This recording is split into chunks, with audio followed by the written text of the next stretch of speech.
Oi, gente. Voltei. Sou eu, Renata, a professora de Diagnóstica Ambiental 1. Por aqui tá tudo bem. E por aí, tranquilo como um grilo? Todo mundo preparado para aprender um pouco mais sobre diagnóstica ambiental? Vambora? Fiquem atentos ao que vou falar. Tenham caneta e papel à mão para que possam anotar o que acharem de mais importante nessa aula. E assim, facilitar a participação de vocês no fórum de socialização da disciplina e também na realização das atividades. Vamos lá! Na aula de hoje, a gente vai falar sobre as metodologias e técnicas de levantamento de dados primários e secundários e sua inter-relação.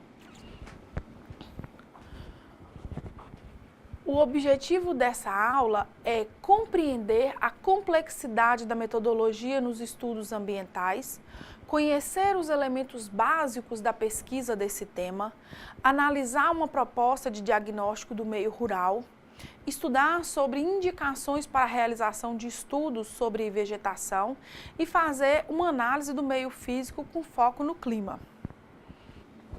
Bom, recapitulando, eu já falei para vocês sobre os elementos que devem estar presentes num diagnóstico ambiental. Falei que o diagnóstico ambiental é como se fosse assim, o inventário da área de influência do empreendimento.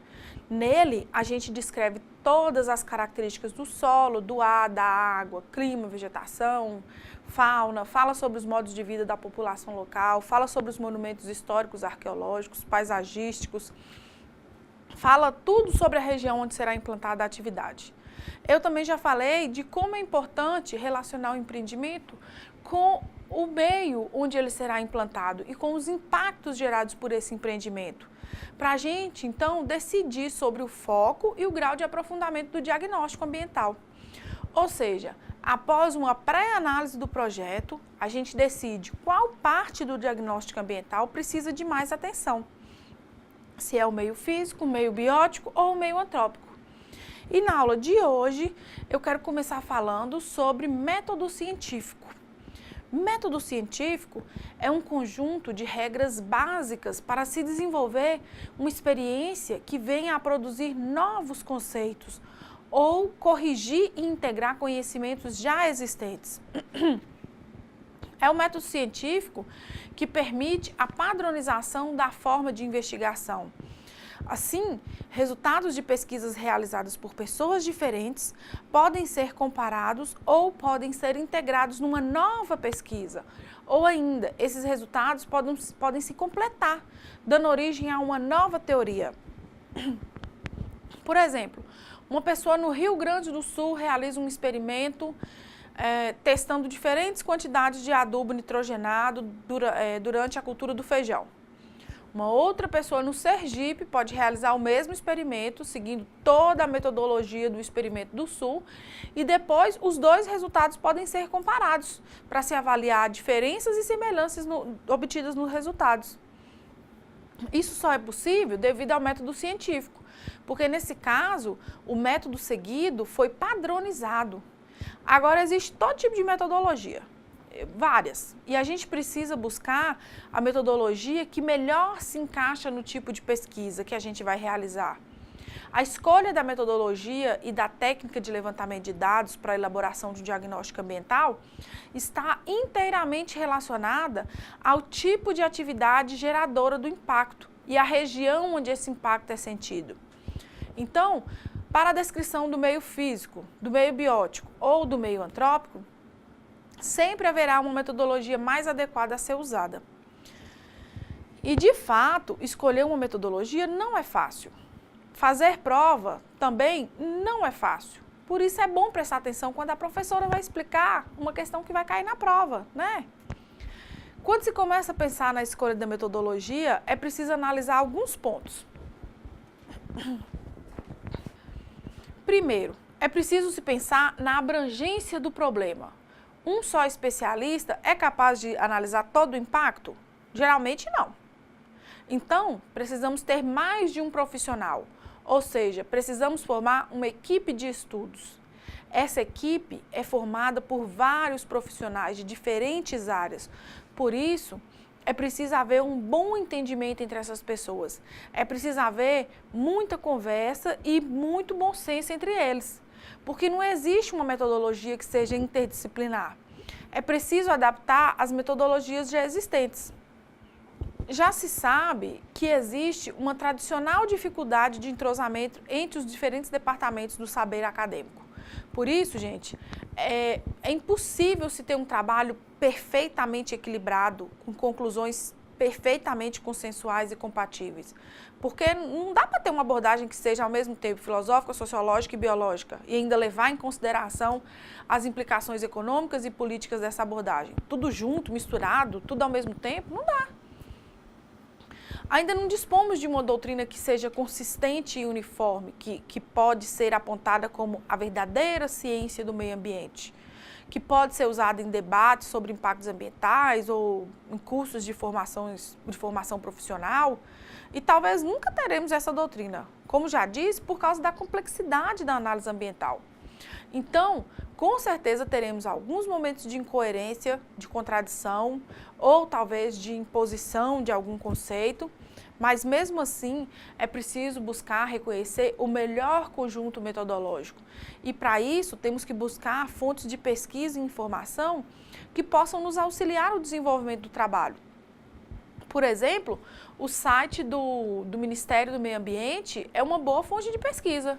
E tem também a revista Meio Ambiente. O endereço eletrônico dessas duas fontes de pesquisa é esse aqui, ó, no slide. Mas é só digitar no Google Ministério do Meio Ambiente ou Revista Meio Ambiente que vem o link. Nesses dois sites a gente encontra todas as diretrizes para a elaboração de levantamentos e encontra também alguns estudos de caso que podem servir como exemplo para um trabalho semelhante que a gente esteja desenvolvendo. Então, como já falei, há uma certa dificuldade por causa da complexidade da análise ambiental, mas independente do tipo de atividade e seu impacto, é preciso sempre abordar todos os fatores, adequando a metodologia de coleta de dados ao caso específico.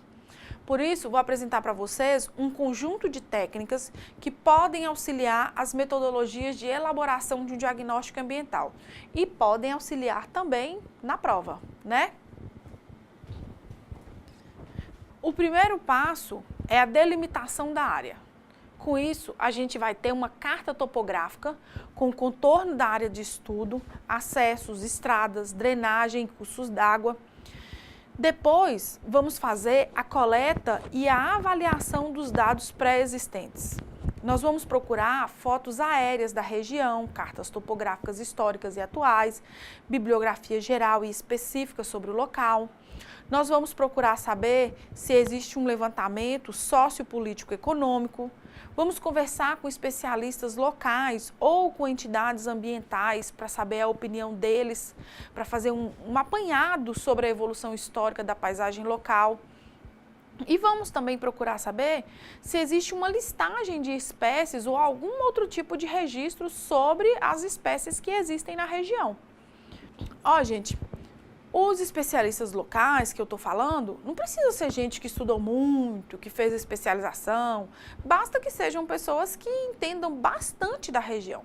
Geralmente esses especialistas são pessoas que sempre viveram naquela localidade, mas também há aquelas pessoas que não são da região, mas já estudaram muito sobre ela, e aí também são especialistas sobre aquela região, tá?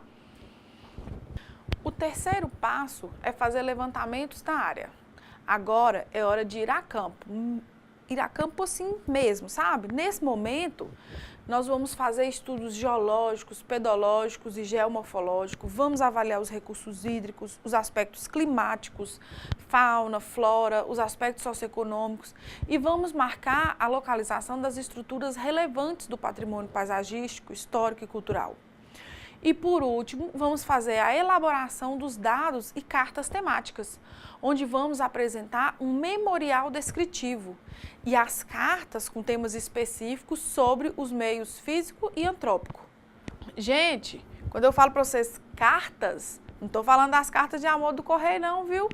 São cartas topográficas, são mapas da região, tá? Bom, esse passo a passo que apresentei para vocês foi baseado na obra Avaliação e Perícia Ambiental, de Sandra Batista Cunha e Antônio José Teixeira Guerra. Aqui, a gente investiga informações já existentes sobre a área e sobre a atividade a ser implementada. E a gente também gera outras informações. Então, nós podemos perceber que há uma troca de conhecimentos entre órgãos públicos, comunidade e a própria empresa envolvida. Olha, gente, cada tipo de avaliação tem a necessidade de aprofundamento em determinada questão. Agora, eu quero apresentar para vocês especificamente uma metodologia que pode ser usada em áreas rurais, que é através do uso de matrizes de interações. As matrizes são técnicas bidimensionais que relacionam ações com fatores ambientais. Essas matrizes podem até incorporar parâmetros de avaliação, mas elas são originalmente métodos de identificação. Elas apresentam eixos opostos e a interação entre os fatores desses eixos permite estabelecer o impacto. Só para lembrar, né? Técnica bidimensional é aquela técnica que envolve a análise de dois fatores, dispostos um na posição horizontal e outro na posição vertical. Ou seja, é um tipo de análise cartesiana. Agora, vamos dar uma olhada aqui nos slides para entendermos melhor sobre as matrizes. Uma matriz, ela é composta por uma tabela onde temos linhas e colunas. Num sentido, a gente coloca as principais atividades ou ações que compõem o empreendimento e que podem gerar algum impacto ambiental. E no outro, a gente coloca os componentes ou elementos do sistema ambiental. O objetivo das matrizes é identificar as possíveis interações entre os componentes do projeto e os elementos do meio. Uma das mais importantes ferramentas no formato de matrizes para avaliação dos impactos ambientais foi proposta em 1971 e resulta do trabalho de Luna Berger-Leopold e outros colaboradores do Serviço Geológico dos Estados Unidos. Leopold foi um grande hidrologista e geomorfologista, apaixonado pelas águas, foi responsável por estabelecer o caminho para a abordagem do Serviço Geológico dos Estados Unidos, para compreender os fluxos dos rios, as águas subterrâneas e as interações das águas superficiais e o valor da coleta de dados a longo prazo.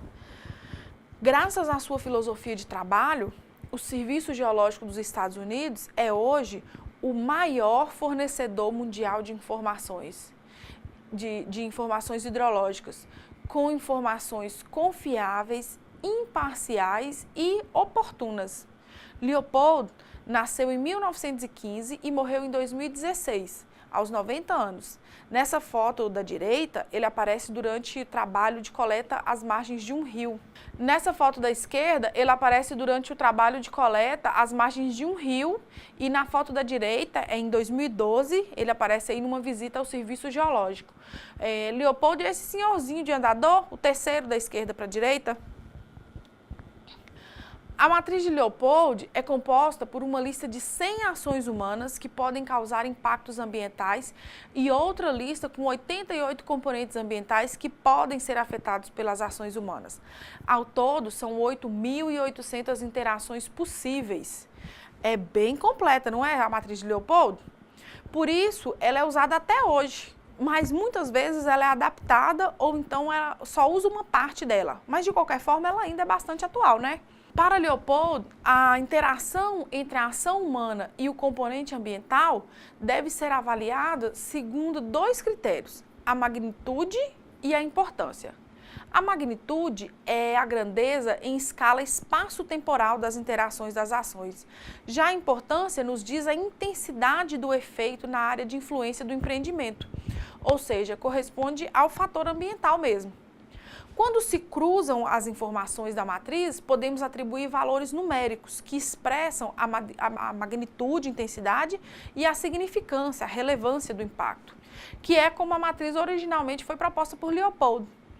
Ou então a gente pode não atribuir valores para essa interação, fazendo uma adaptação do trabalho de Leopold, né? E assim nós vamos identificar se a ação afeta ou não o componente ambiental. Sobre os ecossistemas de transição e aquático e sobre o patrimônio arqueológico, é provável que haja um impacto negativo.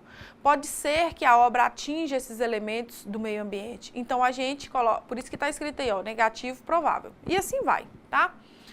O preenchimento de toda essa tabela nos mostra quais elementos do meio ambiente sofrem mais impactos durante a implantação do terminal portuário. E isso serve de base para o estudo dos impactos ambientais, para se saber onde se deve dar mais atenção, para saber onde deve estar o foco na hora de sugerir ações mitigadoras do impacto ambiental. Agora, eu quero mostrar para vocês um exemplo de matriz onde a gente atribui valores numéricos para os impactos ambientais.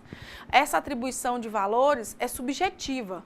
Por isso, para ser mais fácil, primeiro a gente elabora uma escala de valorização do impacto, segundo alguns critérios, e aí, mais uma vez, vem a subjetividade. Esses critérios são decididos pela equipe. Eu vou mostrar um exemplo aqui para vocês, ó. Aqui, o impacto vai ser avaliado segundo 5 critérios. O primeiro é caráter. Os números nos dizem se o impacto é positivo ou negativo ou neutro. O -1 é o negativo, mais 1 é o impacto de caráter positivo, 0 é o impacto de caráter neutro. A importância do impacto, ela foi classificada em alta, média e baixa, que são esses números aí, 1, 2 e 3. A classificação, a importância alta, muito importante, é o número 3. A cobertura do impacto nos diz qual que é a extensão desse impacto, se ele é regional, local ou pontual. E aí ele colocou como regional o maior número, indicando que o impacto atinge uma área maior. A duração do impacto é classificada em permanente, média e curta duração. Então, o impacto permanente, que ele vai durar mais tempo, é o que aparece com a nota 3, a média duração aparece com a nota 2 e curta duração aparece com a nota 1. E o impacto pode ser irreversível, parcialmente reversível ou reversível. O impacto irreversível é o que tem a maior nota, que é a nota 3. A nota final do impacto, ela é dada pela soma dos critérios importância, cobertura, duração e reversibilidade, multiplicada pelo caráter do impacto, que é o que vai nos dizer se o impacto é positivo, negativo ou se ele é neutro. Agora eu vou mostrar para vocês como é essa valoração do impacto. Vamos analisar uma ação de uma matriz. A ação que a gente vai analisar vai ser ruído ou vibração. O fato da obra fazer barulho não exerce influência sobre as características do solo, da água, do ar, não aumenta nem diminui a erosão, o barulho também não afeta as plantas, por isso a nota é toda 0 aqui, ó. Nesses pontos aqui, a nota é 0. Agora, sobre as aves, os animais terrestres e sobre a saúde humana, há um impacto negativo. Por isso, a nota aqui é -1. Então, ele colocou -1 nesses pontos, que é onde exerce algum impacto. O ruído, ele exerce um impacto pouco importante sobre as aves e sobre a saúde humana. Então, como o impacto é pouco importante, ele colocou nota 1. Esse impacto tem importância média, e aí a nota é 2, aqui, ó, sobre os animais terrestres. Talvez porque os animais terrestres não têm a mesma facilidade de se afastar do barulho como as aves. E os trabalhadores, eles usam equipamentos de proteção para abafar o ruído, né? O alcance desse impacto é pontual, ou seja, ele não se estende por uma grande área, ele só atinge a população que está muito próxima da obra. Então, por isso que aqui a nota também é 1. Esse impacto, ele tem duração curta, a nota também é 1. Ele só é sentido durante a execução da obra. Por exemplo, à noite não tem barulho. Parou de mexer na obra, parou o barulho. E por último, esse é um impacto que é totalmente reversível. O barulho vai acabar quando a obra terminar. Então, também a nota é 1. Na valoração total da nota, vai dar -4 para aves e saúde e segurança e -5 para os animais terrestres. Ou seja, essa ação humana exerce maior impacto sobre os animais terrestres. Essa conclusão é o norte para a elaboração da ação mitigadora. Na fase de elaboração do planejamento das ações, nós temos que pensar em como vamos minimizar esse impacto sobre os animais terrestres. Esse trabalho de valoração dos impactos é feito com todas as ações da obra que podem causar impactos ambientais, tá, gente? Eu dei o exemplo aqui só com uma, mas isso é feito com tudo. A tabela completa, ela fica assim, ó. E todos esses valores são conseguidos fazendo a análise de cada ação segundo aqueles critérios: caráter, importância, cobertura, duração e reversibilidade. Aqui, a gente pode perceber também que o autor usou cores para identificar os impactos negativos e positivos. Reparem que existem muito mais quadradinhos vermelhos, que indicam o impacto negativo, do que quadradinhos verdes, que são aqueles que indicam o impacto positivo. E os quadradinhos amarelos aqui indicam que a ação não causa impacto sobre o elemento do meio ambiente. Todas essas ações citadas aqui do lado esquerdo, anteriormente, foram descritas de forma detalhada no diagnóstico ambiental, tá? As matrizes, elas podem ser simples ou complexas, dependendo da quantidade de informações com que se trabalha. O princípio básico da matriz de Leopold consiste em, primeiramente, assinalar todas as possíveis interações entre as ações e os fatores ambientais, para, em seguida, estabelecer em uma escala numérica que identifique se o impacto é positivo ou negativo e qual a magnitude e importância desse impacto. A valoração da magnitude é relativamente objetiva ou empírica, pois ela se refere ao grau de alteração provocado pela ação sobre o fato ambiental. Já a pontuação da importância, ela é subjetiva, ou seja, ela é normativa, uma vez que envolve atribuição de peso relativo ao fator afetado no âmbito do projeto. O estabelecimento desses pesos constitui um dos pontos mais críticos, não só das técnicas matriciais, mas também dos demais métodos quantitativos. Por isso, é preciso haver um bom diálogo entre todos os membros da equipe que vai produzir o diagnóstico ambiental. No caso do diagnóstico ambiental do meio rural, os dados do tópico socioeconômico, eles podem ser obtidos através da avaliação de questionários com informações econômicas e sociais do produtor rural e do seu núcleo familiar, já que neste caso o produtor rural é o enfoque da pesquisa.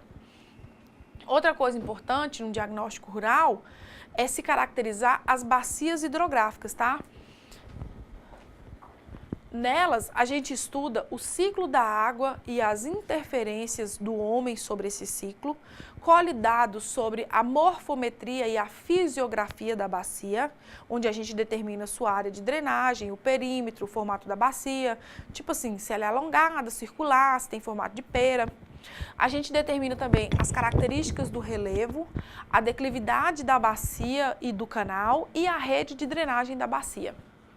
O estudo da bacia hidrográfica é de grande utilidade prática, pois existe uma estreita relação entre o regime hidrológico e as características físicas da bacia. O professor José Sales Mariano da Rocha destaca também a importância de levantar os diversos elementos de poluição direta das microbacias. O objetivo desse levantamento é verificar o grau de deterioração da bacia e, de forma similar ao diagnóstico socioeconômico, a primeira etapa consiste na aplicação de questionário e, posteriormente, a partir do estudo da matriz adaptada de Leopold, a atribuição de pesos, tendo como base o cruzamento das atividades com o fator ambiental. Ou seja, a determinação da deterioração ambiental e socioeconômica se dá a partir da aplicação dos questionários socioeconômico e ambiental e, em seguida, o cruzamento dessas informações, certo? Agora, nós vamos ver uma metodologia de análise para a formação vegetal. De acordo com o autor Maurício Eduardo Greipel, para a classificação de determinação do meio biótico como foco na formação vegetal, é preciso desenvolver uma metodologia mais específica e detalhada. Em um trecho do seu diagnóstico ambiental para a criação da unidade de conservação na Ponta do Cabeço, no município de Itapema, lá no estado de Santa Catarina, ele fala assim: As áreas devem ser percorridas ao longo de todas as formações vegetais encontradas, buscando se caracterizar e classificar a vegetação através dos critérios básicos de descrição. Se o foco é a vegetação, todos os indivíduos devem ser caracterizados e quantificados. Temos que saber qual a população de cada espécie vegetal presente na área de estudo, tá? Agora só um detalhe. Ponta é a mesma coisa que cabo, viu? É uma extensão de terra que entra pelo oceano. Então, já dá para saber que Itapema é uma cidade do litoral catarinense, né? Eu falei Ponta do Cabeço, é então um cabo na cidade de Itapema. E agora, voltando a falar sobre a análise da formação vegetal. Uma boa referência para a classificação da vegetação é uma publicação do IBGE, o Manual Técnico da Vegetação Brasileira. Ele traz o sistema fitogeográfico, o inventário das formações florestais e campestres e técnicas e manejo de coleções botânicas e o procedimento para mapeamentos. É muito importante realizar as pesquisas de campo com profissionais que estejam habilitados para o reconhecimento local das espécies vegetais. E quem que é essa pessoa super habilitada no reconhecimento de plantas? É o mateiro. Provavelmente é um cara que é da região, que sempre morou ali, que conhece a área como ninguém. Aí, após o caminhamento da área e a coleta de amostras, faz-se a verificação das espécies em manuais especializados, como o manual do IBGE que eu falei. Tem outros manuais também, viu, gente? Na verdade, existem vários manuais. É só digitar lá no Google, Manual de Identificação de Espécie Vegetal, que vem uma lista com vários manuais, tá?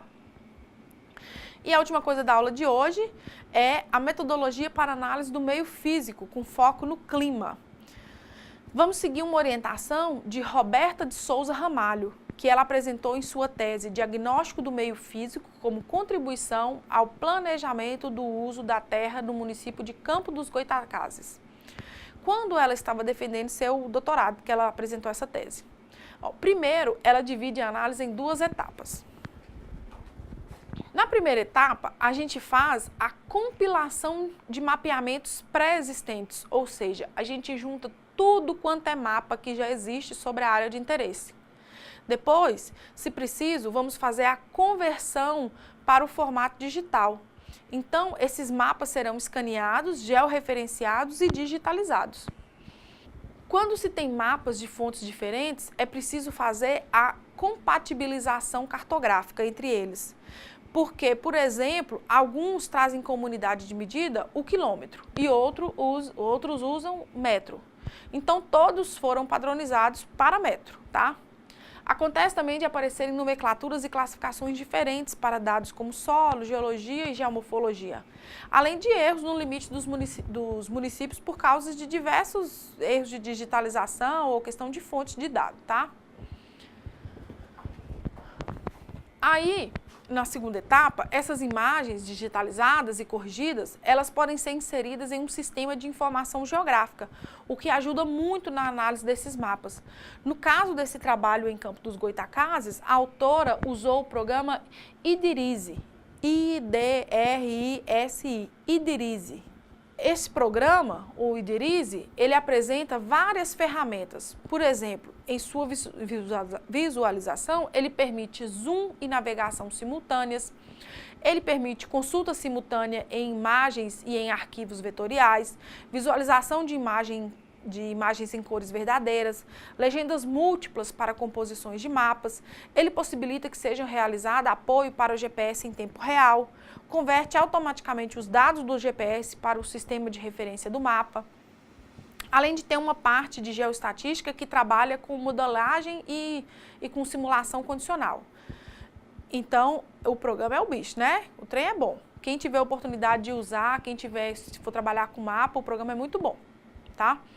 Outra coisa a se fazer nessa primeira etapa é fazer as delimitações de microsistemas, identificar no mapa as microrregiões segundo suas características de solo, relevo e vegetação.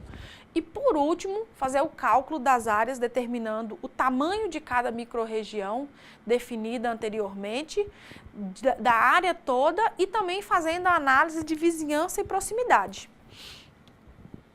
Já na segunda etapa, através da observação da paisagem, se determina o tipo de uso predominante desse solo e o estado de degradação da paisagem. Essa degradação é medida pela alteração de vegetação nativa, que fica bem evidenciada pelos processos erosivos e pela presença de infraestrutura sanitária para as áreas onde se destaca a ocupação humana.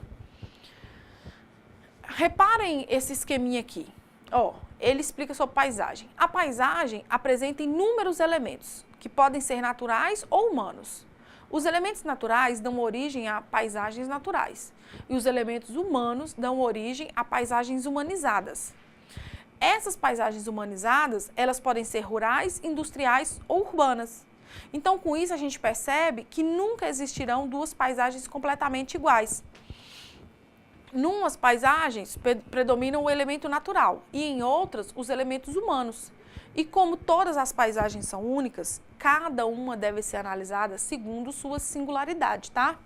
Bom, só para frisar, porque eu já falei isso para vocês, alguns componentes ambientais podem ser descritos através de dados numéricos e outros só podem ser expressos por dados qualitativos, de natureza subjetiva. Por exemplo, podemos medir a largura de um rio. Largura é uma grandeza numérica. Mas a situação de sua margem, se tem mata ciliar ou não, se o barranco está sofrendo processo de erosão ou não, isso só podemos descrever com palavras. E se ocorre esta erosão, cabe a nós dizer se ela é muito ou ela é pouco intensa. Pois é, então chega de dar a volta e nós vamos falar de clima, né? Do ponto de vista macroclimático, ecossistemas diferentes, mesmo estando próximos, podem apresentar profundas diferenças no aspecto macroclimático. Podem apresentar diferenças na disponibilidade de água e de nutrientes no solo também. Por exemplo, esse esqueminha aqui mostra como são as análises do clima quando se pensa na construção civil. Então, antes de começar o projeto arquitetônico, deve-se ter como premissa um estudo do comportamento do clima e do local do projeto. Tempo é a variação diária das condições atmosféricas. E quando a gente pergunta, como está o tempo hoje? Será que vai chover ou vai fazer sol? E clima é a condição média do tempo em uma dada região. Essa média é baseada em medições ao longo de pelo menos 30 anos, tá? Por exemplo, o clima no norte de Minas é semiárido. O clima na Amazônia é quente e úmido. Então, o macroclima nos diz como é o clima em toda uma região, como os exemplos que eu acabei de dar aí. O mesoclima indica o clima de uma área específica. O clima na região é quente, por exemplo, né? O clima na região amazônica é quente e úmido. Mas e em Manaus? Essa umidade é tão acentuada? E o microclima nos fala das condições no local do empreendimento.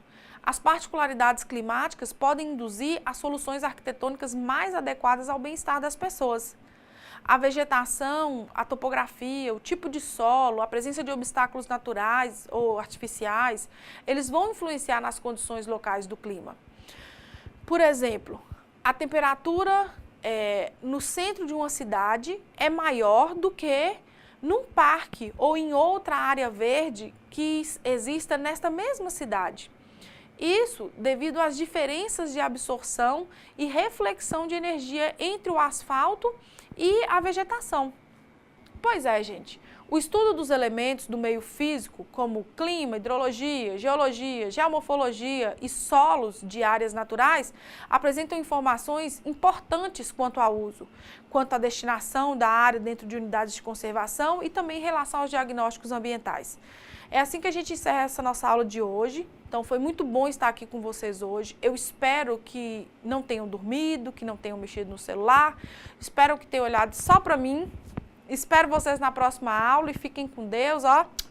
Beijinho, beijinho e tchau, tchau para vocês.